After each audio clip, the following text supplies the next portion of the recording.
The media project will be back at 1:30.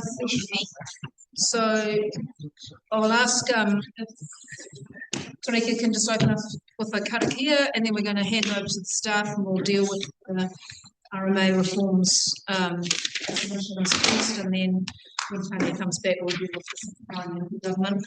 So kia ora tātou. Nau mai hara mai kei roto I tēnei hui nā o tātou.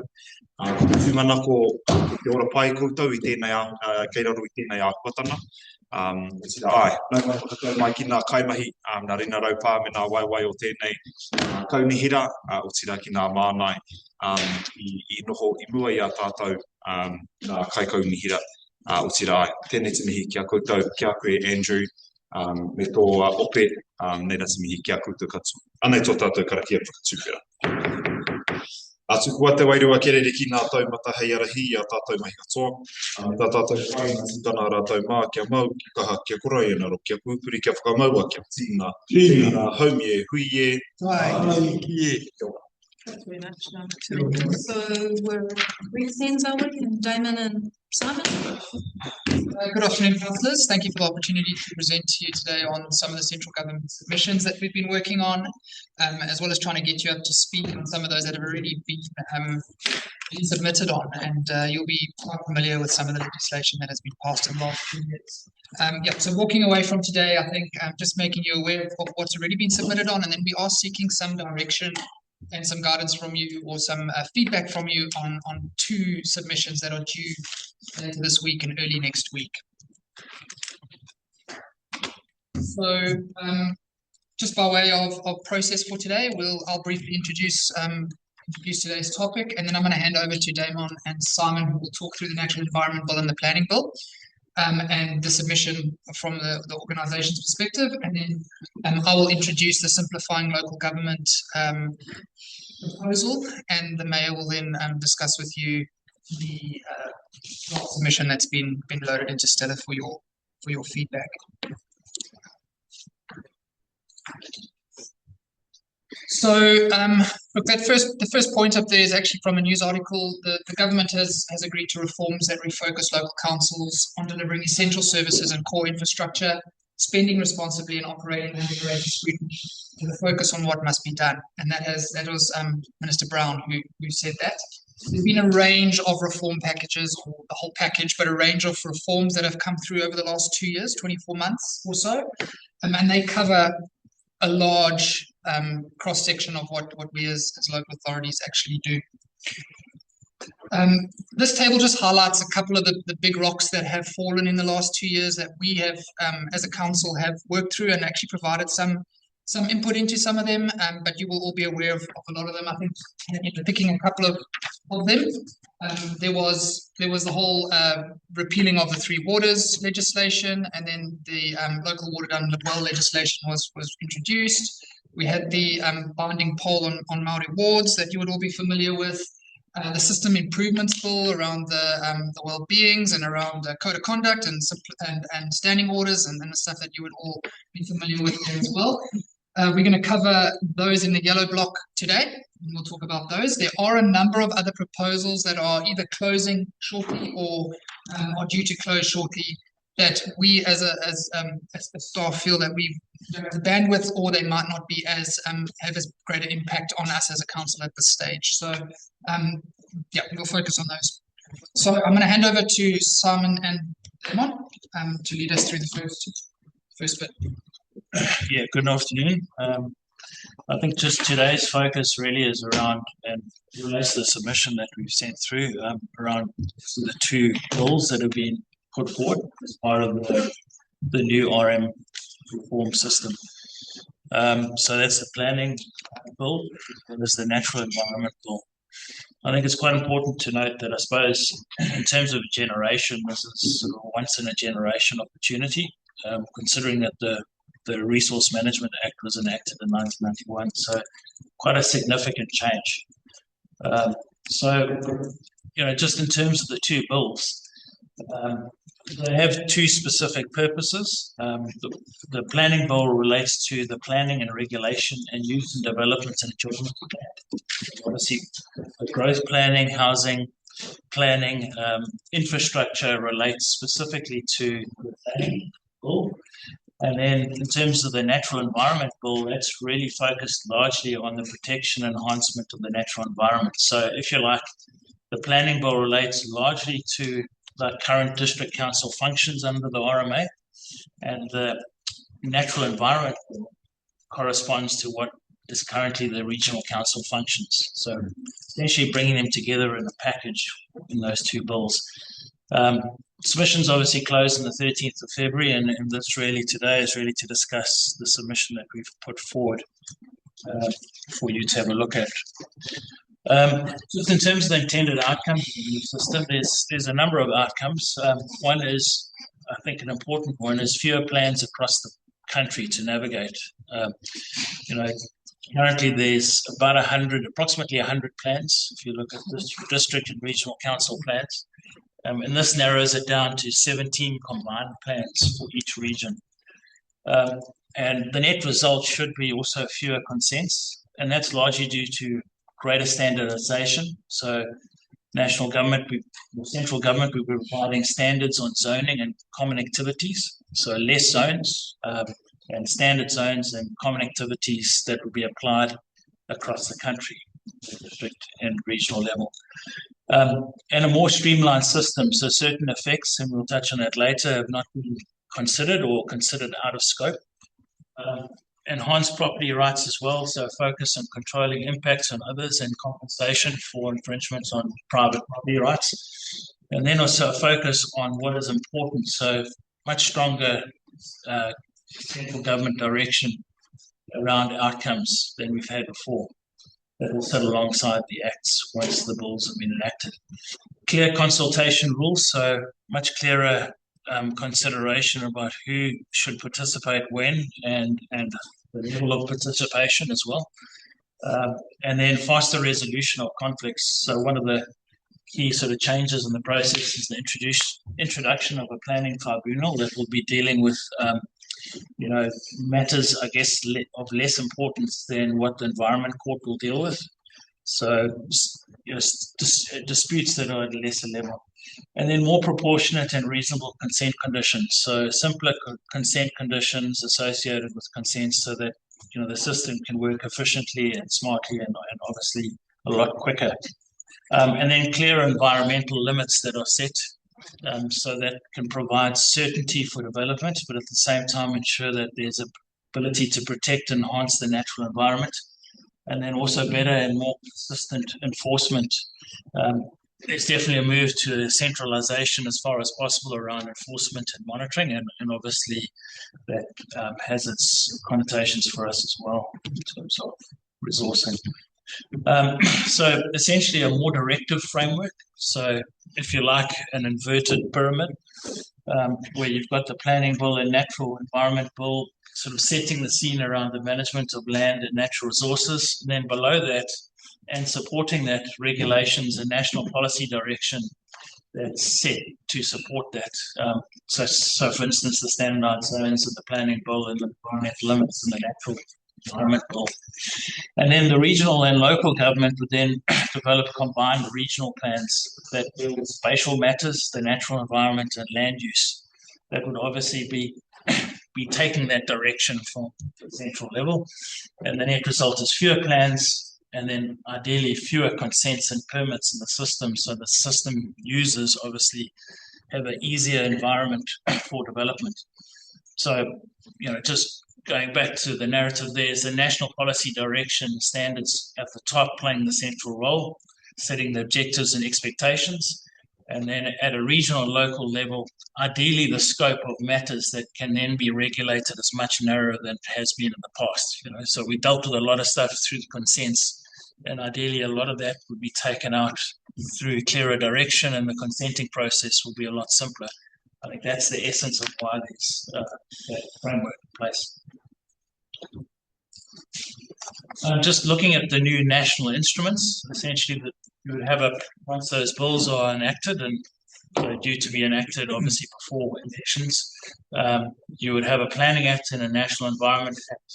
And then alongside that, there will be a national policy direction. So it'll be one document in each case, which outlines the high-level direction for council plan making. So what are the objectives and policies we need to consider based on central government direction, as opposed to kind of setting all of those ourselves. And then at a technical level, in terms of how do we deal with implementation, so how do we actually bring that direction down at the implementation level, there'll be a whole set of standards that will be set with respect to those national sort of planning themes. So under planning, there will be, like, for instance, standardized zones, how to identify and respond to natural hazards. Housing growth targets will be in there, set still by the HBA, the Housing and Business Capacity Assessment, regulatory relief.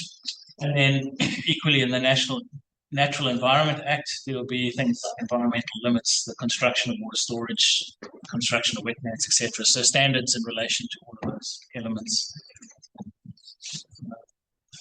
So just, I think what's at the heart of it for us is local government, so both district and regional government, is the requirement to produce a regional combined plan. So this, every region must develop one of these combined plans. And essentially the key element within this regionally combined plan is a regional spatial plan, which sets the growth tone for 30 years. And while obviously staying within environmental limits and managing natural hazards. I think some of you are involved in the future development strategy process at a local level. This kind of elevates it to a regional level, where we obviously plan for growth regionally. I think key elements of that regional combined plan is obviously, I mentioned the regional spatial plan, but also a natural environment plan, which is essentially the old, if you like, the regional plan, which deals with environmental matters, but also incorporates environmental limits. And then a land use plan, and that's key for us. So if you look at that diagram over there at what's prepared, regional is the regional spatial planning chapter, which is the regional spatial plan. And there's an environment chapter, which is the natural environment plan for the region. And then below that will be a series of land use chapters, and that will relate to the various district councils, city councils within the region. So Tauranga would have their own land use chapter. Likewise, Rotorua will have its land use chapter. Next slide. So obviously the land use plan is pretty critical to us, and land use plans would be completed for all district councils across the country. These will give effect to the regional spatial plan that's been developed at a regional level, and obviously we'll participate in that process as a key player. And then we'll apply a range of national planning standards across zones. So those zones will be set at a central government level that would then obviously drop down to a district level. We could make a case for bespoke zones, but I think primarily they would want to keep it standardized. The new system takes obviously a standardized approach also to just generally to the land use chapters, and that's to try and prevent a situation where there's ambiguity across districts, and also allow for better planning across districts as well.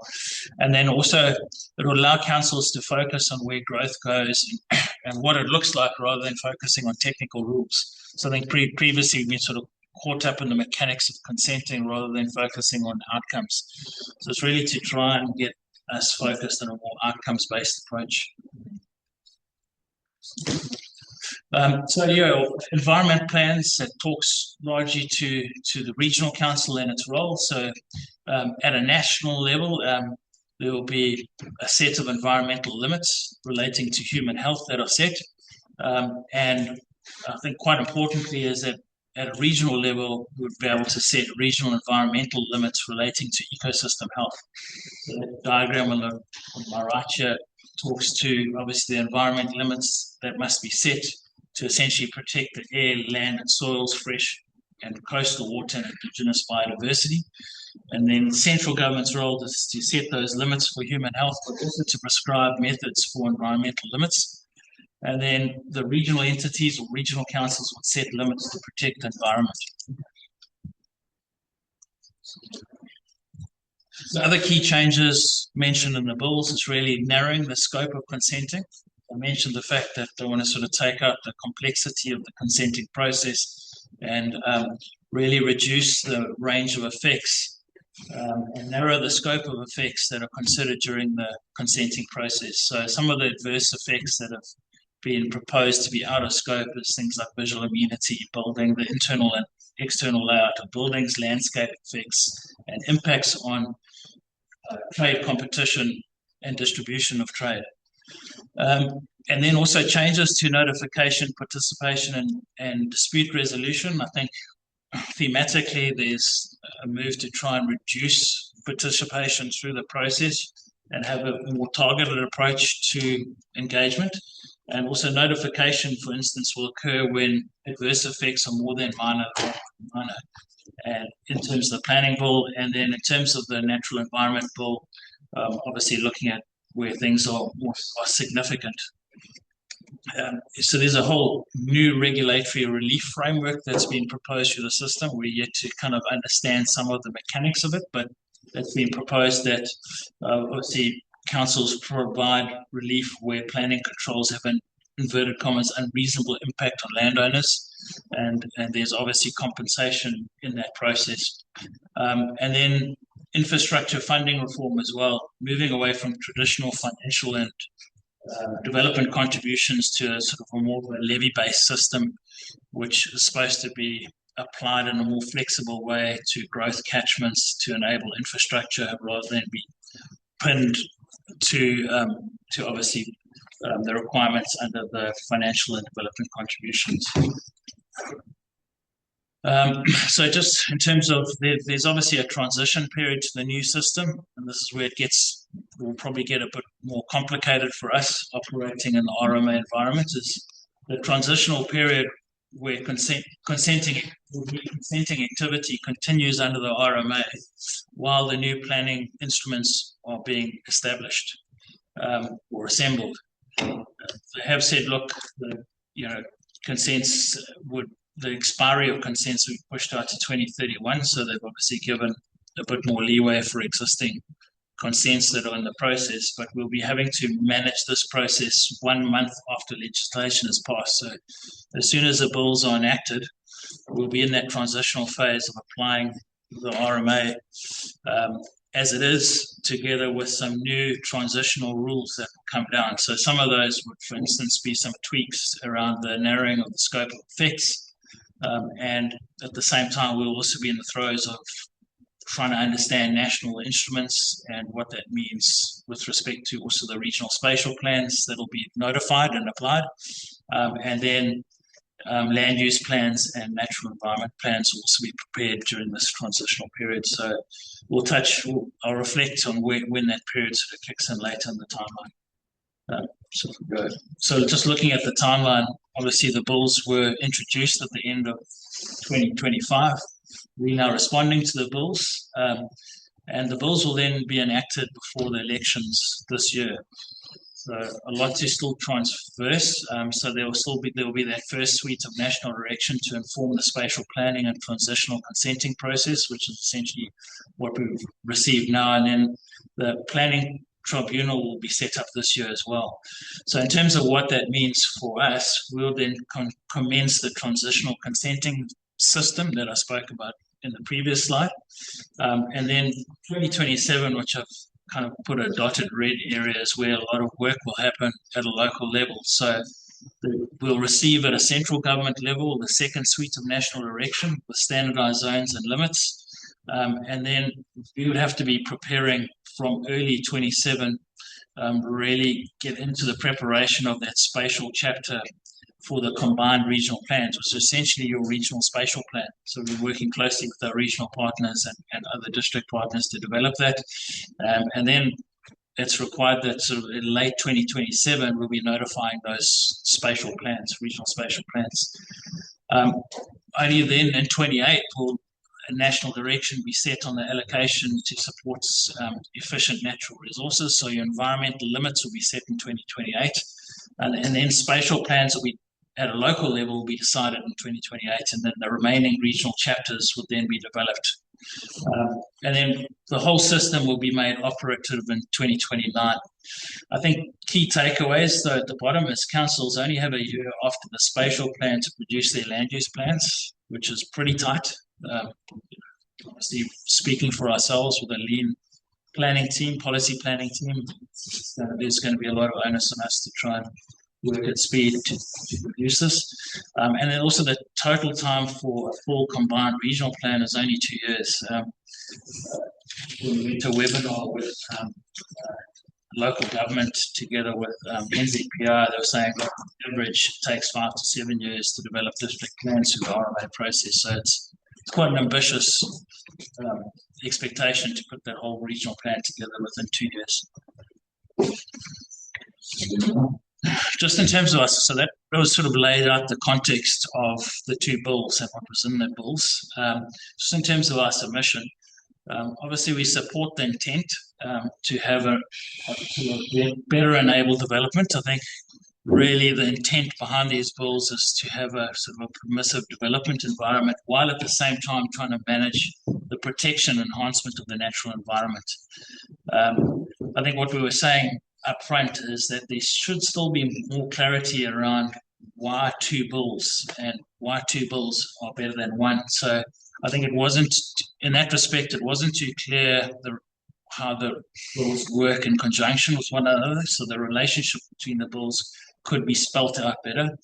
If you look at the bills, there's a number of goals across both the bills, but it's not sort of clear, as planned as anyway, the hierarchy within the plans across the goals, but also across the plans. So for a plan making process, when we get into the regional spatial plans, it would make more sense if we at least understand what the hierarchy is, goal statements. Then clarity on the costs to council. This is a big one. So there's a lot of expectations in order to try and meet pretty expedient timeframes, but also to try and manage a rather complex transitional RMA environment. So all of that requires time, and obviously cost in terms of being able to support the processes. Equally, we would have to participate in a regional committee environment to try and come up with this regional spatial plan, and that also requires time, resourcing, and if we want a robust plan, it requires solid evidence, certainly at a local level, so that we don't. So we are a player rather than kind of a price taker in the process. So we've advocated for like others, we've seen some other submissions as well, for a more sequenced rollout of the system to improve plan quality and overall outcomes. So aside from the cost implications, I mean, everyone wants things to be done quickly, but aside from the cost implications, it's also about the quality of the outputs. I think two key things that have been picked up is that regional spatial plan will be notified before the LTP process is finalized, which is a concern for us from a resourcing perspective. But equally, if you look at the national guidance, there will be national guidance provided on environmental limits that will happen after the regional spatial plans are notified. So the first tranche of regional spatial plans will have some significant gaps in them. So it doesn't really make sense to go through the motions of certain key, if you like, evidence bases and direction are not there. And then clarity on how the RMA is to be applied during the transition period, although they've sort of spoken to providing an extension to consents, there's still more clarity required around the mechanics of how we manage that transition process. How, for instance, transitional national rules are then applied in the current RMA context, because they'll be developing certain rules that will apply alongside the RMA, the current RMA rules. And then clarity on implementing the regulatory relief system. So it appears, at first glance, there hasn't been a lot of detail provided in it, but at first glance, that obviously there would be financial administration responsibilities for council in terms of managing this relief on property rights. So we need more clarity on that. Then, also concerned about the limitation of effects as it relates to Rotorua. I get what central government is trying to do to try and make the consenting process a lot more streamlined and quicker. But things like visual amenity, views from private property, retail distribution and competition effects are pretty significant for us. So if you take, for instance, Fenton Street, the conversion of hotels into residential developments, as per PC9, we want to have some control of those effects, considering also Fenton Street's significant tourism development corridor, if you like. Equally with the CBD, CBD over time has obviously got vibrancy issues as a result of closures and vacancies due to competition on the fringes of the CBD from commercial development. So we're saying that we would like to have some say in terms of how we manage those effects rather than kind of completely take it off the table. And then to support environmental limits, we do support the environmental limits that have been introduced, but we're saying that there needs to be a robust, there needs to be some robustness about the framework and also clarity on how the limits are defined. So it doesn't become too onerous in terms of managing that process, or at least managing development within the confines of those limits. And then also looking at, I think we're also concerned that national direction on the ecosystem health limits are, as I mentioned earlier, will be released after regional spatial plans are developed. That putting the kind of cart before the horse in some respects. And then also before the development of the RSPs, the regional spatial plans, saying there needs to be some more direction around what a well-functioning urban and rural environment is. And that was stipulated in the goal. I think it's quite important for us to understand that, because that informs the development pattern. The previous national policy statement on urban development outlined what a well-functioning urban environment is, but was pretty silent around what a well-functioning rural environment is. So it's pretty hard for us to plan for the rural environment without understanding what the context, what the model for development is within a rural environment. We picked up a number of improvements that we made with respect to some of the planning instruments, particularly the regional spatial plan. So there's questions around how do we actually participate in the process? How do we make decisions as local council when we start developing a regional spatial plan? Who chairs and manages that process? There was silence around what the chair would be. Is it going to be kind of an independent chair like we had with the future development strategy? So there was a number of gaps in relation to that. Also in terms of the spatial product, how do we actually translate existing material and plans that we've got into the regional spatial plan? Should there be a sub-regional spatial context piece or plan that needs to be developed by each of the local councils that will inform that RSP? Because the land use plan is something different. It's not the strategic plan. So we still need to have a strategic space that we load into the regional plan. And equally, there's been concerns, I think, picked up in other submissions as well. What is the national spatial planning picture? So if you look at roading infrastructure and network infrastructure in general that cross regional boundaries, how do we understand what the national decision-making process is around some of that core infrastructure? So, some have advocated, and we've also said, look, it would make sense to have at least some sort of national spatial plan that we know we're plugging into, so that I think regional decisions and in the regional spatial plan are not minimized at the expense of other regions that might be lobbying more harder to the minister. So anyway, a number of improvements that could be made that we've sort of put in the submission. And that's it from us. Thanks so much, presentation.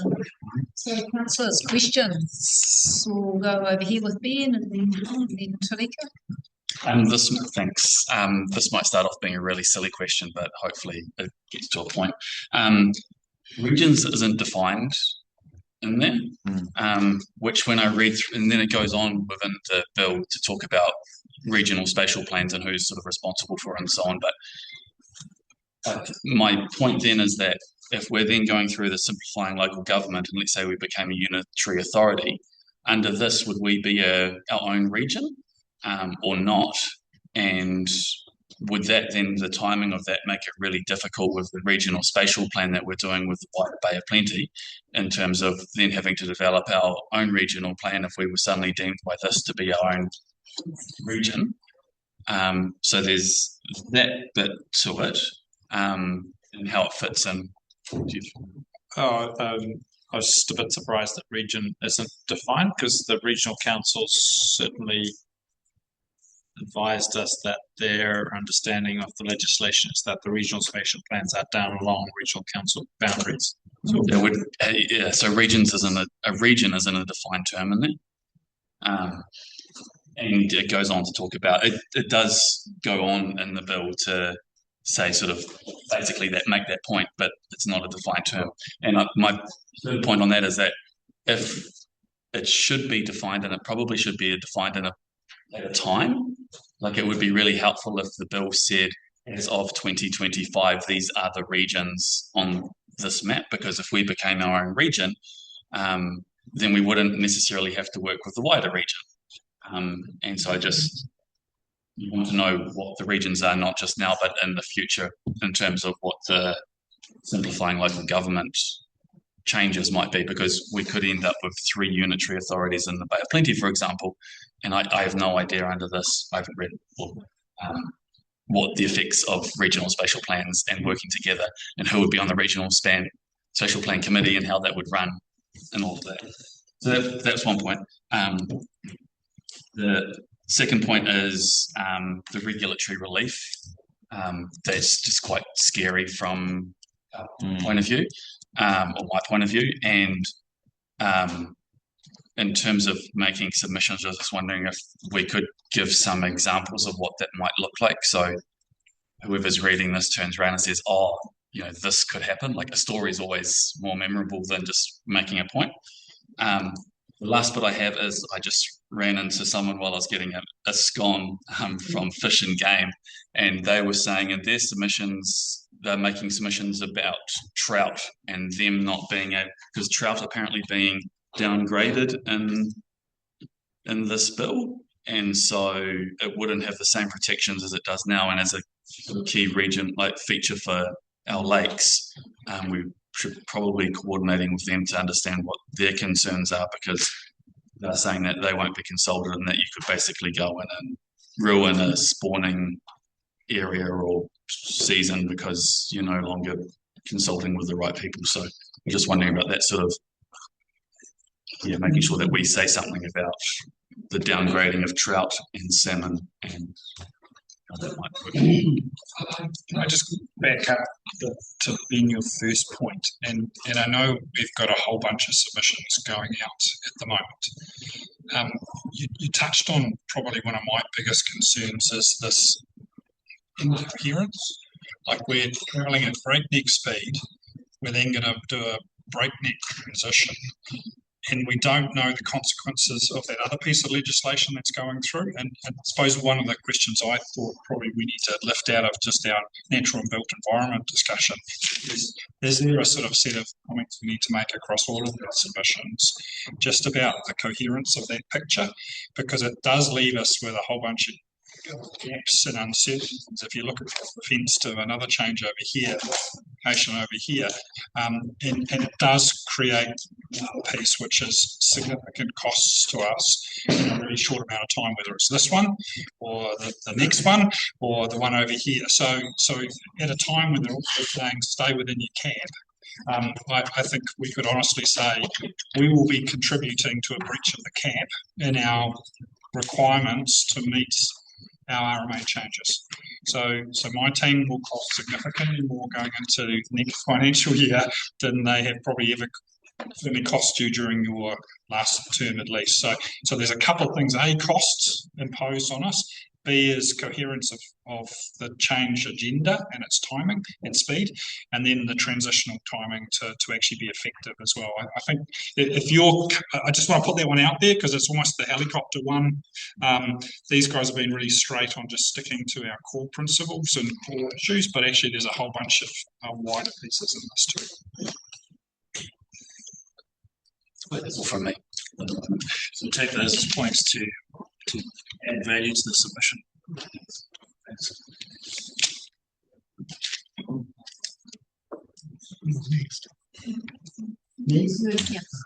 Thank you. So the line that talks about fewer consents and permits, Now, immediately that would have an impact on our revenue. I think it would really have an impact on actually as many people. So if it may leave us with still residual building consenting things, but you standardise zones, you standardise building consenting authorities, you actually start promoting almost a centralised, any planner centrally can follow the smorgasbord of these are the zones. So it does lend itself to amalgamation shared services in that space. So other than inspectors on the ground, like building inspectors to check works, you could end up with a whole bunch of virtual consenting teams if we end up with some very standardised zones. So are they hoping that by having fewer, it would make it more attractive for developers and therefore we'll get more? Do they think that's going to balance itself out by that? I think there's a philosophical piece here, which is your property rights are king. So standardised zonings, we don't get to impose controls on you if you sit within those standards. You do what you want to do.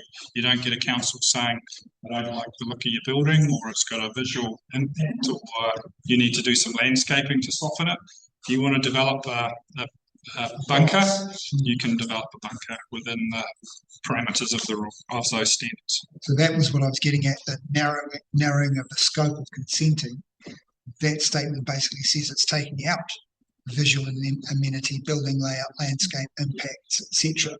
So in effect, what was put in place with the medium density residential standards, where at least we had some form of control, this effectively is taking that away. Is that correct?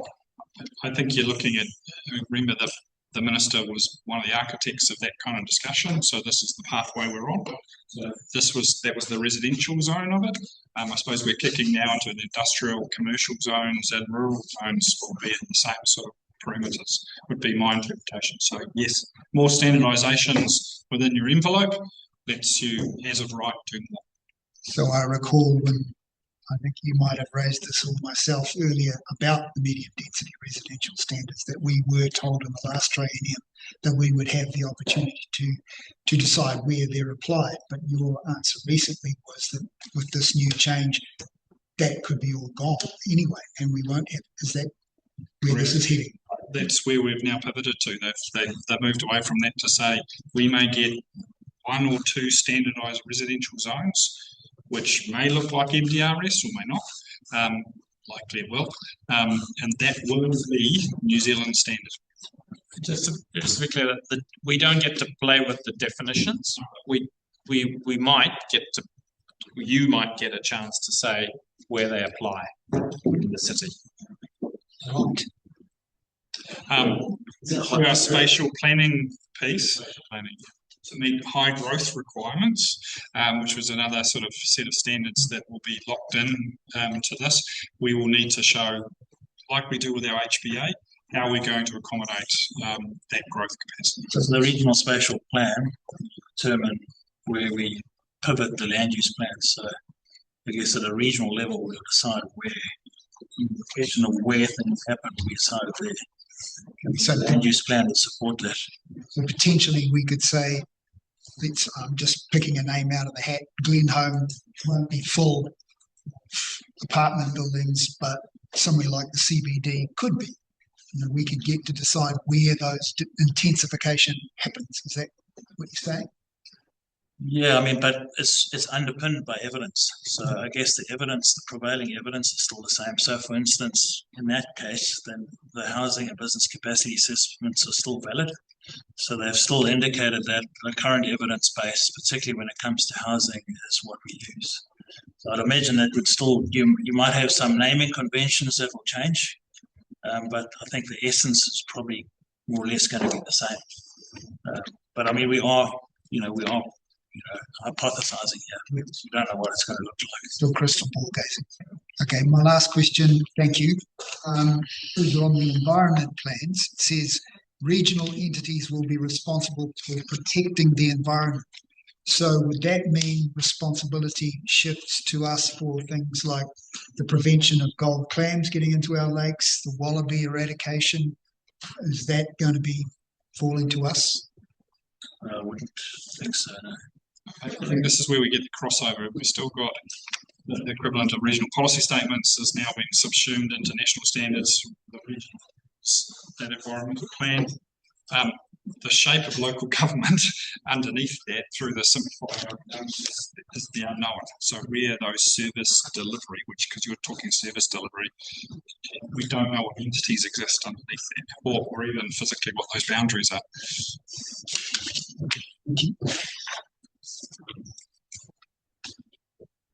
There'll be a lot of discussion happening at the regional spatial planning phase, because the environmental limits would drop into that regional spatial plan. So I guess it allows us to participate in a collective process with regional council in terms of defining that regional space. So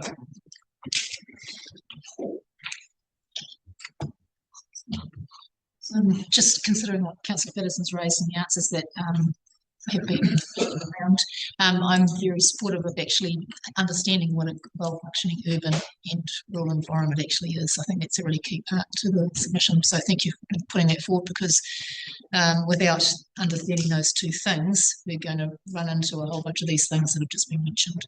So thank you.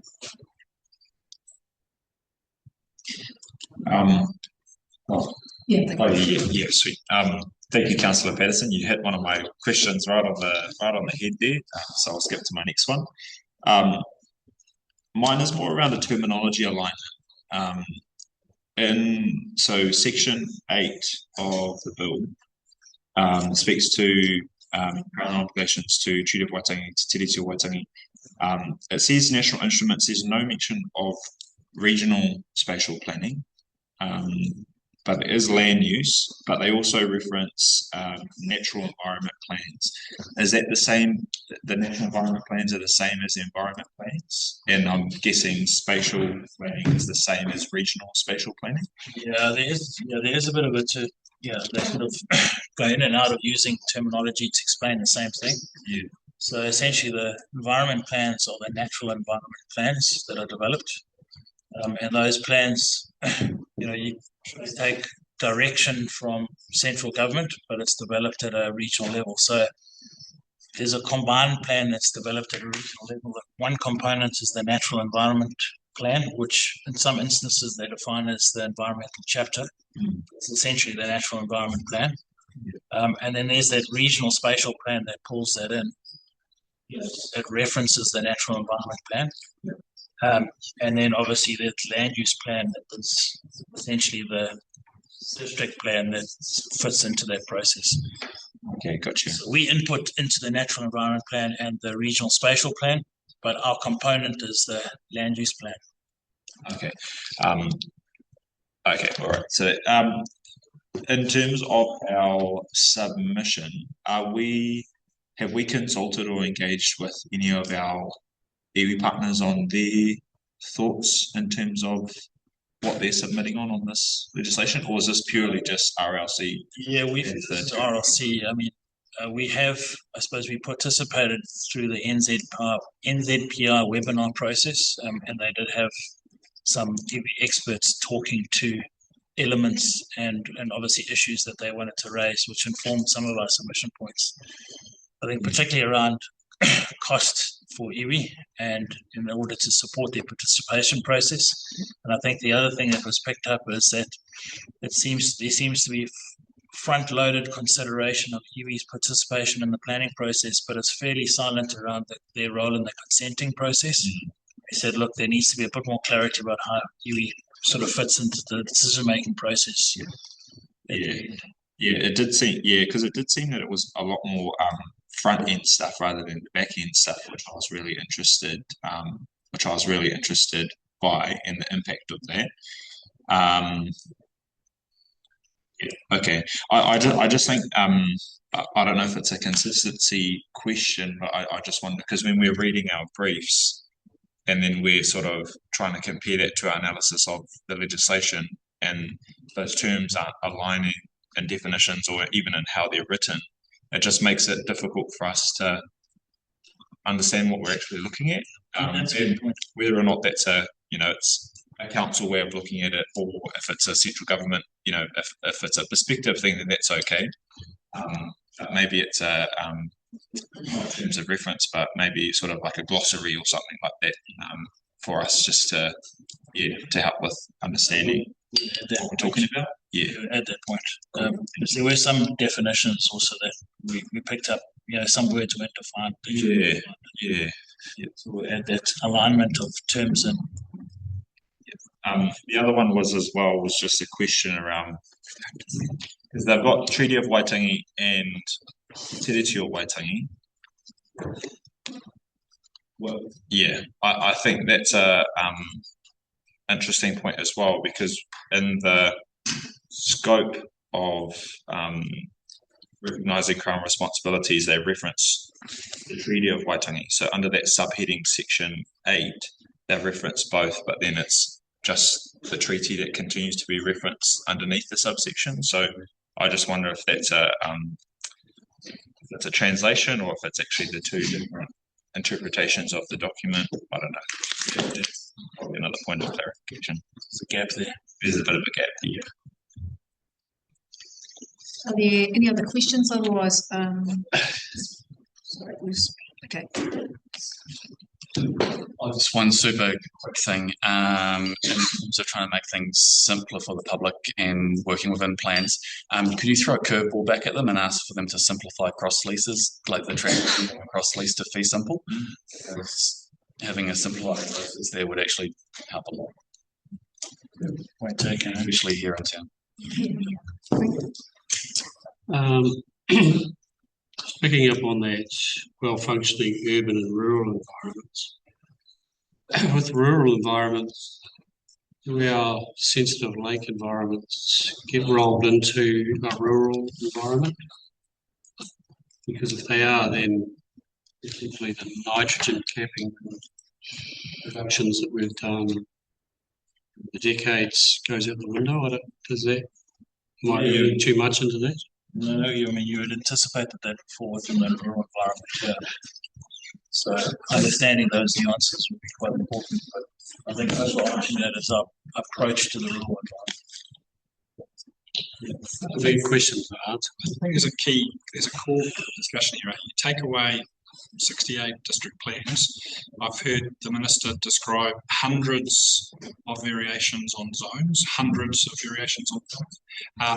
heard them talk about how successful Japan is with 11 or 13. It's a pretty big recognition of local character and specific issues. Cultural villages might be another one. To suddenly start, how do you take hundreds and you squish it down to something? And I don't know what the something is. So I think there's some real significant loss of local identity and local decision making in this process. So I do. If you thought MDRS was a blunt tool, I think there's a real question here about how you apply that to an entire country. One of the further. So let's distinguish between what's in the Act and what's in policy statements and regulations to follow. So there are no definitions, so we don't know, because the Act doesn't define what those zones are going to be. We don't know how many zones are going to be, and we don't know what the definitions are. So I'm just conscious if we're going to try and react to the legislation, we are not in a position to give them feedback on that. That will come later, and it won't be through legislation. That's through the power of regulation, national policy statements, etc. Correct, but we could, it was a bit like the power of examples. We could give some examples of kind of the special nuances we have here, which are particularly valid. Lakes A zone, cultural villages, just to start getting it on the record, I think, for that next phase. So I think, Andrew, you're absolutely right, but I think this is potentially a chance for us to say the Act takes us in a direction which leads us in a particular pathway. So it'd be a good chance to put the flag on a couple of key issues. One of the further complexities is if you look at the rural environment, part of our rural environment sits within the Waikato region. So if we take territorial boundaries, and Waikato defines the approach to the rural environment differently to us, it will become a complication for us because we straddle two regions. So that's something else that will have to be worked through. You had a question? Well, yes, Madam Chair, it's just something that I heard Andrew make, and I apologise for being late to the meeting. Sometimes with the submission, Andrew, and I'm sure you'd know, that to put an appendage saying assumptions we have made, to make it clear that it's noted then in the submission, so at any stage, they will know this is not coming from something that we've just dreamt up at a later stage. And we could put that because there will be a number of assumptions that will be made through what we're submitting. So I just thought that might be helpful, so that we also don't lose it as well. But I don't know whether you want to pick up on that. I just thought. Just conscious of time because we've still got the other one to deal with. I just wanted to just get. So this has been a draft RLC submission that's been prepared by the staff, so it's a council submission. It doesn't stop any of you making your own. I understand the staff has given some feedback here, so I just want to, sorry, I know you've got a question, Tarek, we'll come back to that, but by and large, is there support for the prediction that the submission that staff drafted is acceptable to everyone? And then the staff also got a little bit of time, JP said, until next week, then they may be able to incorporate the questions or those assumptions that Meredith has mentioned into the final submission. So just, I don't know, Tarek, is your burning question that you want to ask here, and then we'll maybe come back to just test the. Yeah, it's a bit broad actually. It might take us down a bit of a hole. So then comments around the direction of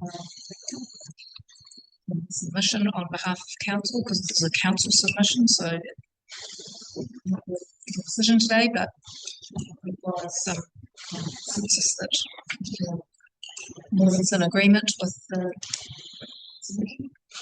All of the council submission, how is it identified as a staff decision as opposed to an elected member submission? I'll be signing it off.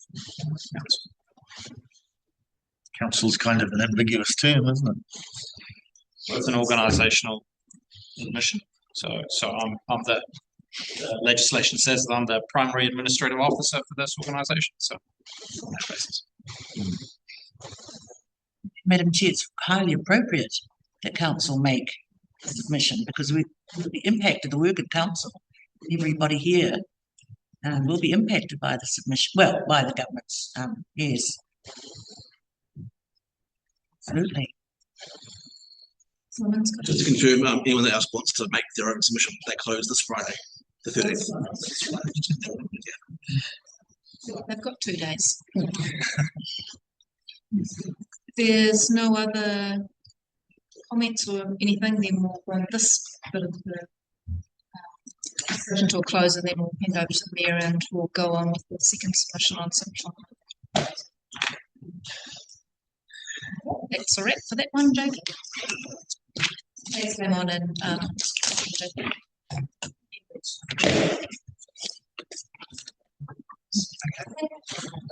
So you will have hopefully seen the proposal from the DRA Stella for you all to have a look at. This is just a brief summary of what that is. So government's proposing to simplify government in two steps. The first is the mayors are to collectively lead the regional issues and govern the regional council. And then the second step is that board will then develop a plan on how we're going to work together going forward. The proposal at this stage is largely focused on step 1 of this process and in the makeup of how the CTBs are run, with voting numbers, Crown Commissioner involvement, urban versus rural interests, and that kind of thing. And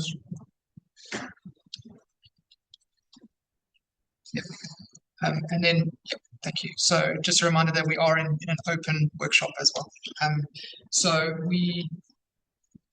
There has been a draft submission prepared in working with the mayor, and these are the points that I wanted to highlight today to you. So the draft submission at this stage supports the intent of the proposal and seeks regulatory relief across LTP planning, audit and representation reviews, and the timing at which some of these cross over. Support for mayors replacing regional councils as ensures local decision making. do not support Crown representation on CTVs, request consideration of timing of regional reorganisation plans in light of local government elections, raises concerns of additional cost pressures added to local authorities, and then supports ensuring that any treaty arrangements are honoured and agreed to by our partners. So that is the gist of the submission that you have in Stella, and Your Worship, if you can take it from here. Thank you. So just appreciating that there was a short time frame for this, but knowing that councillors would likely wish to debate this or approve this, this is, as you may have seen on the agenda, we will approve this formally at our council meeting next week. So these key points, and thank you to staff who drafted, and like the first week they were back. So these key points are I've given to them based on what I've presumed our wider council may believe. So probably the key things to point out is the options for the Crown representation is probably where I'm most concerned about. If independently appointed by the Crown person is on that CTB, they could potentially have more influence or 50% influence in the decision making, which I think is a bit of an overreach on local democracy, local representation. So that's probably the most concerning part of it all. And the unique part of it for Rotorua in particular, as is noted in the submission, is just how many iwi and hapu partnerships we have. So we've been specific to note the 35 post-settlement governance entities and 24 formal agreements, 17 treaty settlement commitments, and of course the Rotorua Township Agreement. So yeah, just really happy to take any suggestions, and if we do need to edit or change anything that's in there, then we can do so before next Wednesday.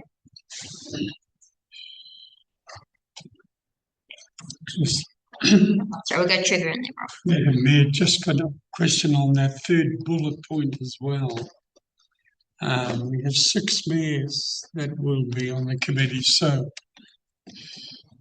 the Crown thinking about having 7 people appointed that as well.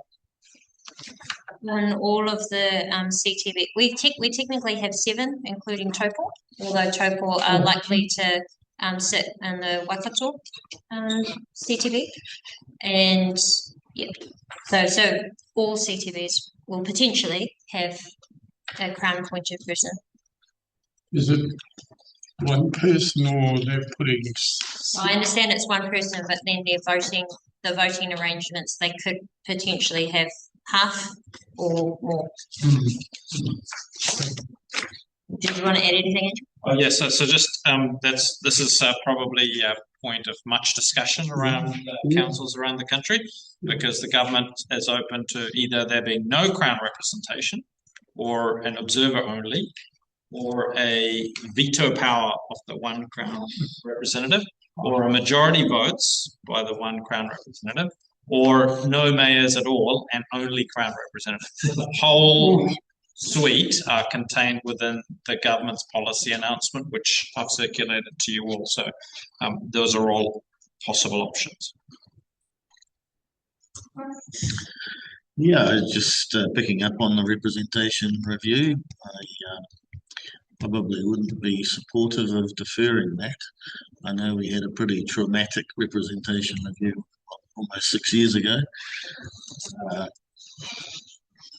I would envisage that a representation review this time around. The matter of Maori wards are already settled, so that's off the table for discussion. The only thing up for discussion is whether we want to retain a rural ward or not. And I think that's a matter of some interest and concern among the rural voters. And so I would be suggesting that a very slimmed down, focused representation review should be possible and plausible, and I would guess the right thing to do. open for any opposing views on that, and maybe just to explain further. This was something I thought of mostly from a capacity perspective. Like we have heard quite consistently from Andrew, depending what we have to pick up on these reforms, there's going to be a lot of work required. And both Meripeke and I were involved in one of the representation reviews that also established a rural community board. So when we reduced from 12 councillors to 10, but doing a representation review well takes a lot of time, effort, and the final thing for me was and cost. And I didn't want to waste money per se doing a big representation review and confusing the community if following government legislation after 2027 it's then just changed again. So sort of hoping, knowing that some councils are fine, they're not due to do it until a year or two, but we are due to do it this year. And if I'm right, work would kind of need to start like now, March, yeah, March as well. So that was the only reason. But you do raise a good point. That is something that we've suggested outside of what has been proposed, and that was really just finding regulatory relief and also not having the requirement to work the long-term plan and only do it for 3 years. So it's just from a practical perspective to get us through until we know what we will look like. I just know that many in the rural community have been traumatised by only having one vote, and they've been promised that they would have that opportunity to change that this term, and so I think it would be unfortunate to have that taken away from them. It's a contentious issue. I think some are very happy that they do have, someone representing, like a sole person representing them. But at the same time, obviously, you always have views, right? Well, that consultation is. See, it was never properly consulted at the last representation review. The first time many people found out they only had one vote was when the voting papers came out in 2022. It's not cool. Yeah, we can thank the Commission for that, Local Government Commission. But on your point, though, can I just ask a question of staff? When we do representation review, whatever that is, does that impact the following election? So it won't impact this election or impact the following election anyway? It's this election? Yeah.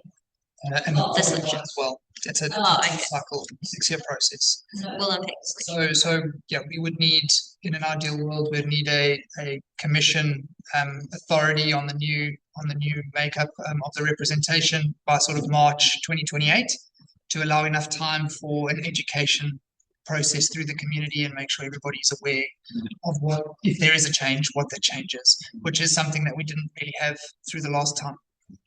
Exactly. The content time frame. Yeah.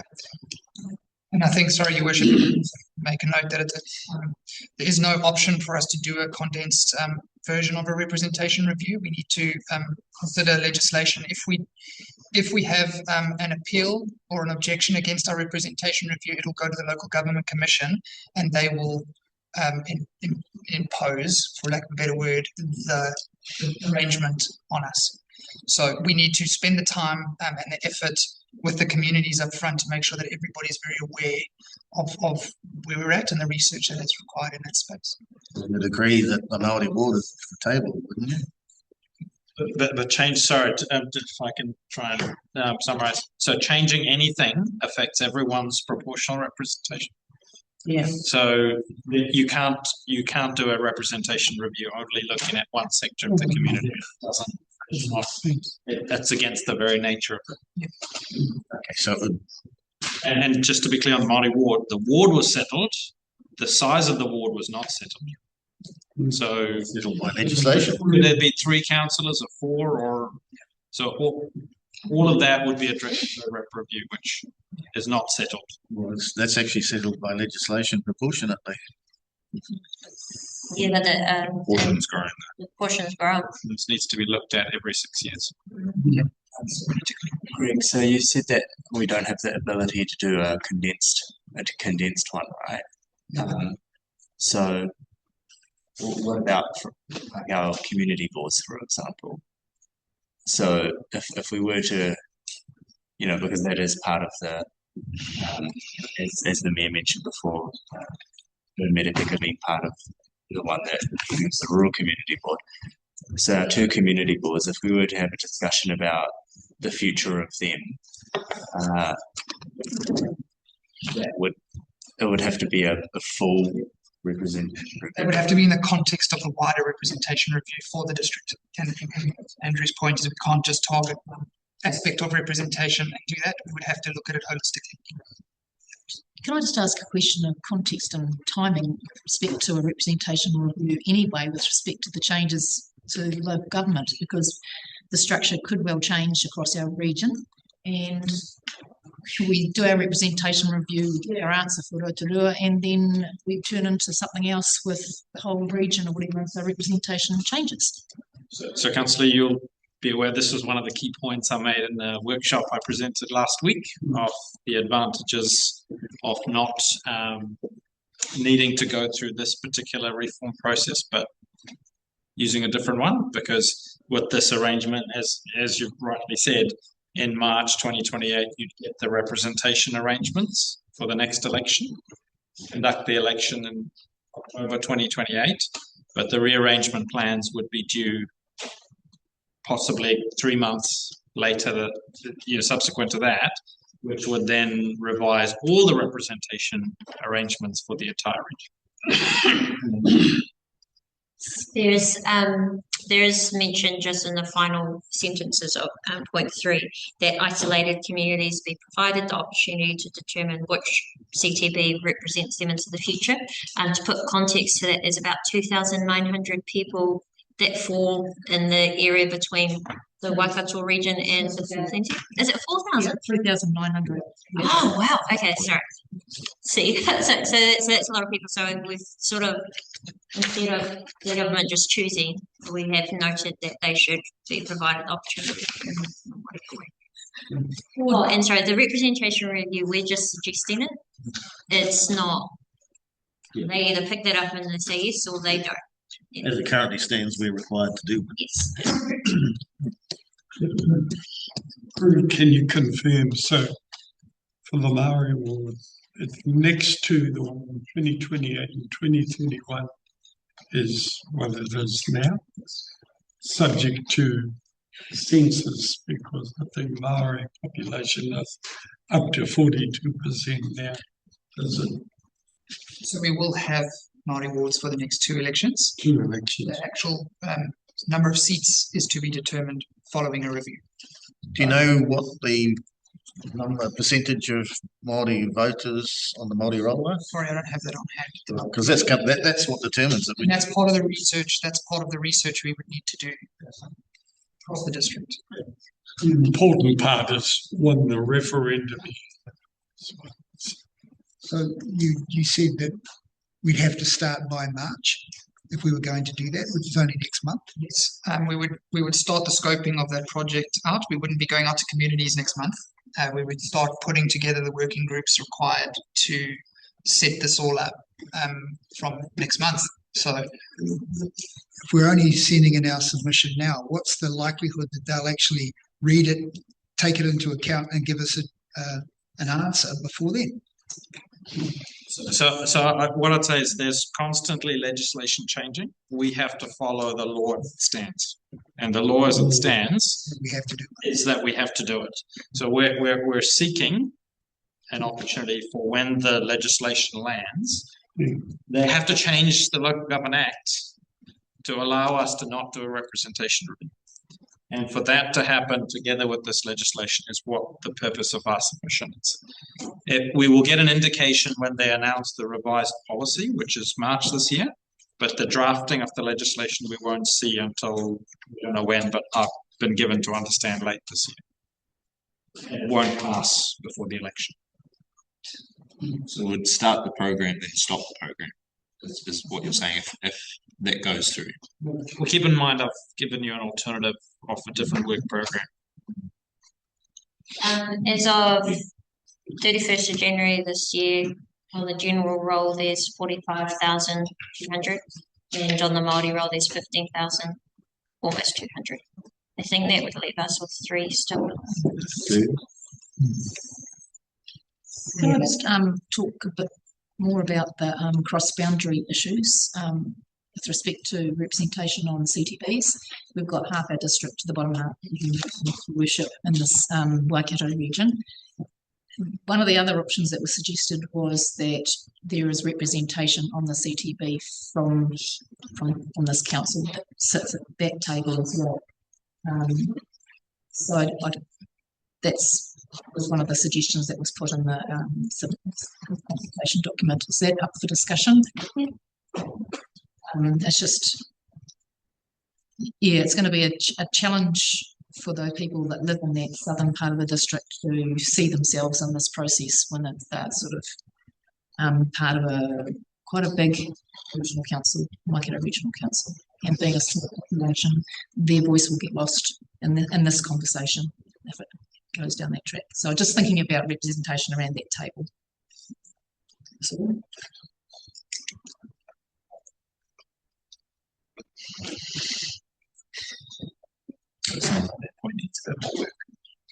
yeah, it does note in the LGNZ submission that the communities that are crossing regional boundaries, and there's 7 districts that have this issue that we have. Our district's got the most population affected by it, so the rest are sort of in the hundreds or small hundreds. It just suggests that in these circumstances, a local government commission could be the decision maker following consultation with the affected council, so they could decide what representation was on this. Would that affect our rates income? From 4,000 properties. They're all rural, so they pay hefty rates. Sure. Yeah, Madam Chair, I actually support virtually what the draft submission, and particularly relief in terms of the LDP planning audit and representation review. First of all, you're going to have your work cut out, I presume, with the as the mayor's working on the territorial authority and that, so you'll have your work cut out there. And also, I think I'm going to surprise you, Councillor, by saying you can take it for given that Māori wards will continue in existence throughout Aotearoa, not just here. So, I mean, you know, I think it's plain, to me it's plain, the value. And so, and particularly obviously, as you've just heard, for our Māori constituents on the roll.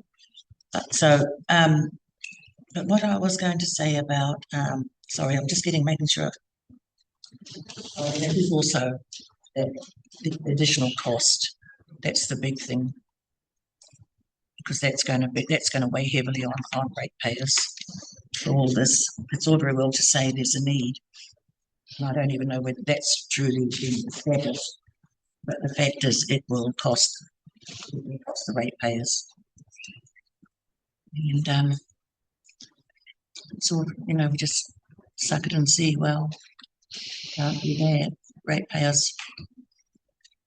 The cost of and the expectation of consultation is also falling on councils too.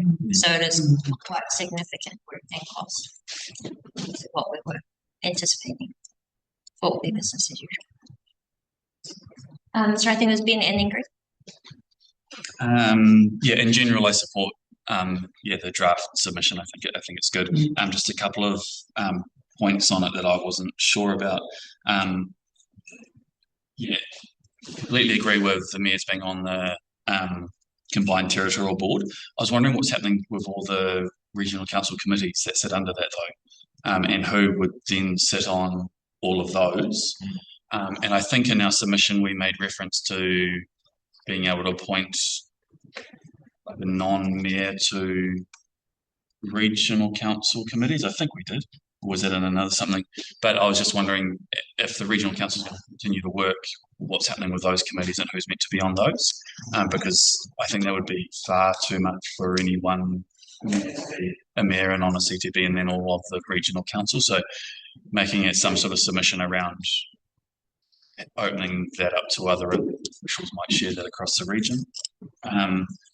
I was wondering, and maybe Andrew might have a good point on this, whether we should put something in here, and this is sort of my just being a little bit fearful, just saying that we have an expectation that existing DIA systems will remain open and that this won't be used to supersede other processes and applications that could go in.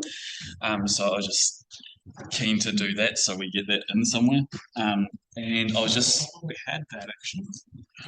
That to preserve the existing path for locally led reorganisation. yeah, that one, exactly that. Yeah, maybe I missed it, but having that in there. And when I read this, I was really mistaken about what isolated communities meant.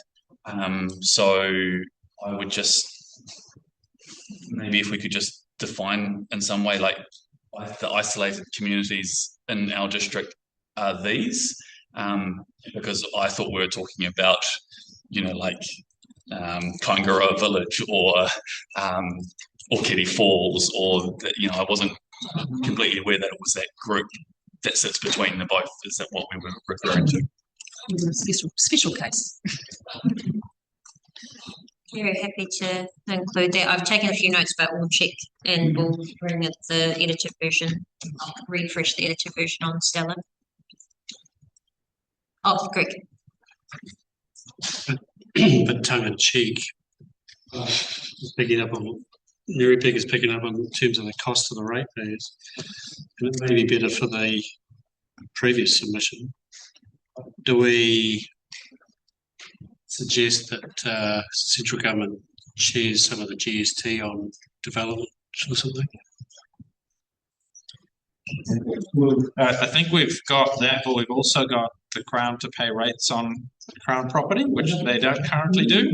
I thought that was also one of the elements, and if there's general support, we'll make sure we pick that up. And the story for that's quite easy to tell to your point, Councillor Sanford, about services that consume quite a lot of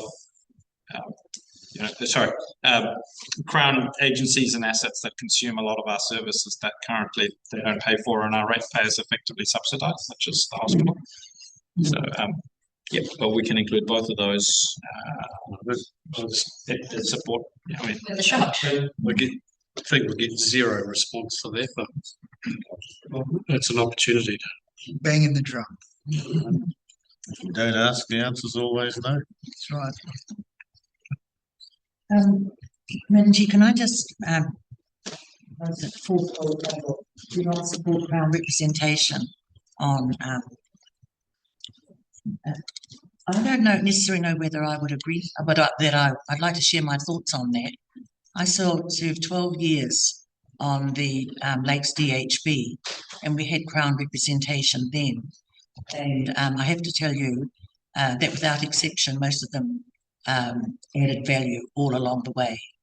A number of them were economists. Some of them came from a medical background and a senior consultancy medical background. And they if I'm being honest, they lifted the game of the local elected members.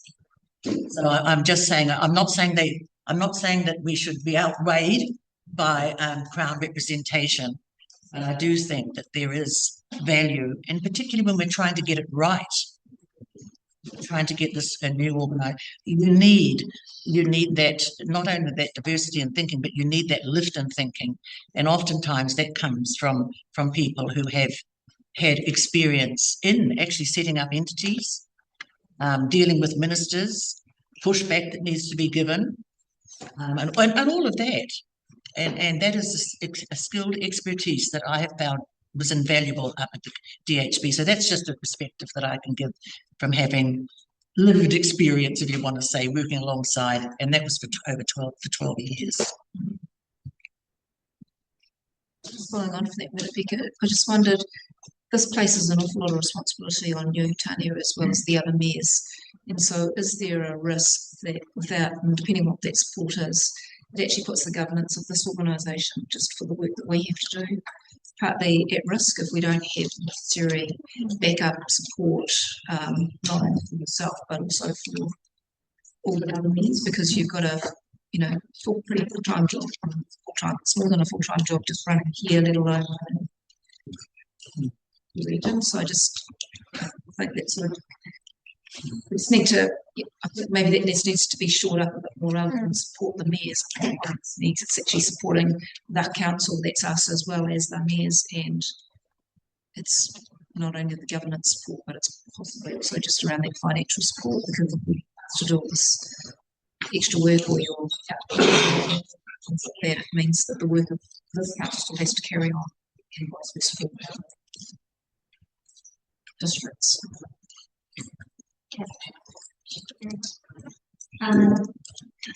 Medipika and Sandra have raised really good points. The focus in the submission currently, it is quite clear saying we do not support Crown representation, or would we prefer to just say, because the voting's the key concern that I have, would we be open to just focusing on the voting and not saying we don't want any Crown representative? Observer status. Pardon? Observer status. Observer, yeah. I just wanted to share, your worship, you went at the Waikato Mayoral Forum. There was discussion there very much along those lines as well, to say maybe more than an observer, maybe a contributor, but not with the voting. Yeah, non-voting advisory. That's advisor. Advisory, no. Next, an advisory manner. My question, so is it a case of we have to choose one of those options provided, or can we provide an alternative of our submission? We can always provide my thoughts on that, I wonder if it's more of a, I just think about some of our independent appointed people would probably sit a bit better, because then at least they're more likely to come from our communities or our region, at least. Crown representatives can come from most likely Wellington, Auckland, Christchurch. So if there's an opportunity to have an independent advisor, appointed commissioner, or whatever they want to call it, that would sit better with me. I don't know who would appoint. Maybe the forum, maybe the mayoral CTB appoints, or yeah, I just don't want along the lines of your thinking, your worship. I just don't want the power to shift from local, from local. But agreeing with your point, Fire, as well, as around the benefit that independent advisors can add. Not necessarily a Crown, just a Crown, but yeah, that independent view. Yeah. And often they're more, they have to be qualified as the other thing. You don't necessarily have to be qualified. Can I just say, look, I think you should realise that this is about the reduction of localism and centralisation. That's what it's about. And so we need to make sure that we shore up the best as we can to retain that local voice, however that might be. But this is the erosion of localism.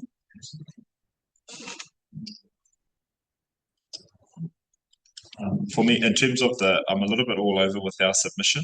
I'm sort of like agree, disagree, disagree sort of thing. So I agree with most of it. I'm probably in favour of a representation review, but I would like to understand more of the workload that's included in that. But I think there is a need for it for different reasons. Really, for me, it's more around our community boards. How that works, and also the proportional representation around council, exploring what that might look like. The other point as well, it doesn't sit well with me that I suppose not the process, but the way that duly elected and democratically elected representatives are being removed and replaced. Because for me, I just think if the shoe was on the other foot, and central government came here and said, you're all being removed by regional, the regional chair. That's a concern for me around that process. Is these people that have been elected by their constituents and their people can be removed that win. I don't know if that's been given enough thought as part of our submission. Section 4, or point 4, sorry. Maybe a bit more brief around that, a bit more detail around we ask that commencement of combined territorial boards and the requirement to implement regional reorganisation plans be considered in the context of local government elections. Maybe a little bit more deep in detail around what we mean by that. Yeah, that might be helpful for the submission. And then the rest I pretty much agree with. Actually, sorry, point 6. Agree with, must ensure any treaty arrangements are honoured and agreed to by our partners. I am concerned that we have unsettled groups in our region as well. I think, well, the most obvious is Whakaue. I think, is it Mākino that's still through a settlement process? Just Whakaue's outstanding. Whakaue. So a significant unsettled grouping. So I don't know how we make acknowledgement of unsettled groups as well, because it's very, yeah, which rightly so, but yeah, just don't want to be sort of lost in the wording sort of thing. But yeah, that's it from me. The rest is a very good submission. I'm so happy to pick up and beef up those comments. A number of them were covered in the workshop we did last week. What we're trying to point out about the challenges of the timing. To be clear, and it's not my view that we shouldn't do a representation review in general. It's just the timing of this legislation means that the representation review, virtually as soon as it's done, will be out of date and will need to be redone. Because of the timing of when the CTB completes its work and submits its reorganisation. Yeah, I just wonder if it is a bit waiting for things to happen to us, because I just imagine within 12 months, a lot will change within 12 months. So it's not necessarily to say it's going to be a waste of time, but potentially we're not a gamble, but it's a gamble of either you're front footing or you're doubling up. That's my only concern. I just think within the next 10 months, potentially the entire climate, our entire environment will change. So I would rather have it and not need it than need it and not have it, if that makes sense. And then Yeah, I was just going to pick up on that issue, going back to the representation arrangements. If we do end up being a unitary authority, then we may wish to consider lifting the number of councillors from 10 to 12, for example, and perhaps that, for the reasons that you mentioned. Maoris. That's what he meant. Exactly. Great point. Great point. All right. Do we, on that point though, because there has been a bit of mention about the representation review, can we edit it slightly that it can be optional? So then if councils wish to, then we can do a formal vote. Yep. Well, here's another suggestion. If for the rep review, we could actually prepare 2 models. One for the situation where we do become a unitary authority, and one for which we don't become a unitary authority. And then both are ready to roll come 2028. Yeah, we're thinking about what the variations at every fork in the road might be, Councillor. Today we're really trying to focus just on what we want to put as submission to the bill. We're certainly thinking about all the things you've alluded to. The other thing that hasn't been discussed as yet is the not having the long-term plan audited. That's an interesting one. To talk about that. So we want to explain the timing? Again, I covered this in last week's workshop, but effectively, if you do a long-term plan and heavily, you all know how intense those conversations are with the community. Our one in particular looks like some very significant topics. If you complete a long-term plan on 1 July 2027, and in May or June 2028, the government requires a reorganisation plan to be submitted, which may result in Rotorua not being its own district council, or might be part of a different council, or might be its own council with different powers, whatever that form might be. That 10-year planning lasts perhaps 1 year. And so the question here is around, is the expenditure, is the ratepayer expenditure into preparing a long-term plan, consulting on it, having it audited and delivered for it to last potentially a year or less, is that a good targeted use of public funds? It's talking about the auditing of a long-term plan, is it not? So not a reduced LTP. There are suggestions about it being a 3-year LTP, about it being an unaudited one. Audited long-term plan, audit has standards that are significantly raise the level of we will be able to talk about the financial robustness, but also consultation with our communities. An annual plan isn't audited. No. Long-term plan is audited, and the auditing it goes into a 10-year cycle, and they audit all the way up to the 10 years, and the infrastructure strategy is a 30-year plan. Gotcha. So if they're going to come in and audit for a 10-year plan, they will audit all 10 years. And with the unknown of whether year 3 and 4 and 5 may be different. Will be different. We in our submission, just after listening to Medipika and her worship, could we include, I don't know if it's a preamble or something about localism. I don't know. I just think that's a really important point to make. And if other councils are making a similar point, it sort of sends a stronger message. You can word that up nicely, Greg, but something about localism and the importance of local decision making being local. Adding a little bit to that, for me, most of questions I support really send those down. But number 3, they do not support representation on CTB. I'm going to say something like, if we know they're going to do it, we know they're going to put someone in there, they've said so.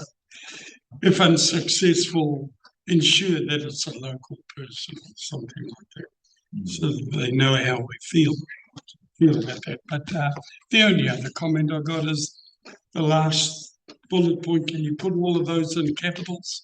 Yeah. Exclamation mark. Thank you. Yeah, very local. They can Absolutely support the content of this, and it brings me back to a statement that was made by an MP at a meeting I was at last year, where the MP said local government was created by an act of Parliament. The threat was quite implied. Listened, and yep, at the end of the day, he who has the gold makes the rules. So we can do our best.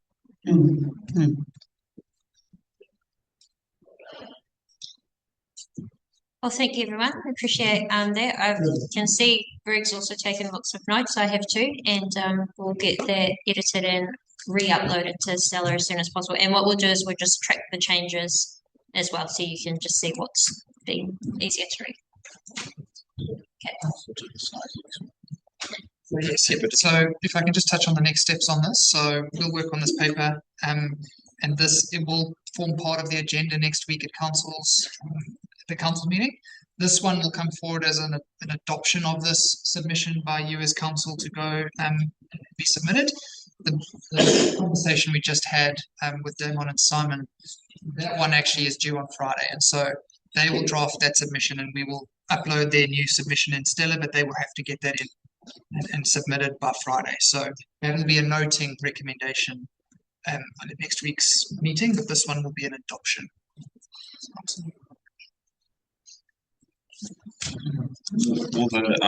The next draft version will come out with our packs for us to review. Yes, we'll get it up as quickly as we can. So your agenda would have gone out yesterday. The attachment to that agenda will attach as soon as we've got a draft up. Yeah. Okay. That's all right. Thank you, everyone. Thank you, staff, for being here as well. Tēnā tātou, he mihi nui tēnei ki ngā kōrero I wharekihia I tēnei ahiahi. Kia koe Greg, Andrew, nā kai maki tatoa I tautoko hia I enei kaupapa nui, kei mua I tāroaro I tēnei wā. He mihi nui tēnei mō nā mahi nui. Anei tō Kia tau te rani Māori ki runa ki tēnā tātou kia mahia te hua mā ki te toi te kupu, toi te mana, toi te aroha, toi te reo Māori kia tūturu ofi te whakamau kia tīna, haumi e, hui e, ki e, ka pai, hui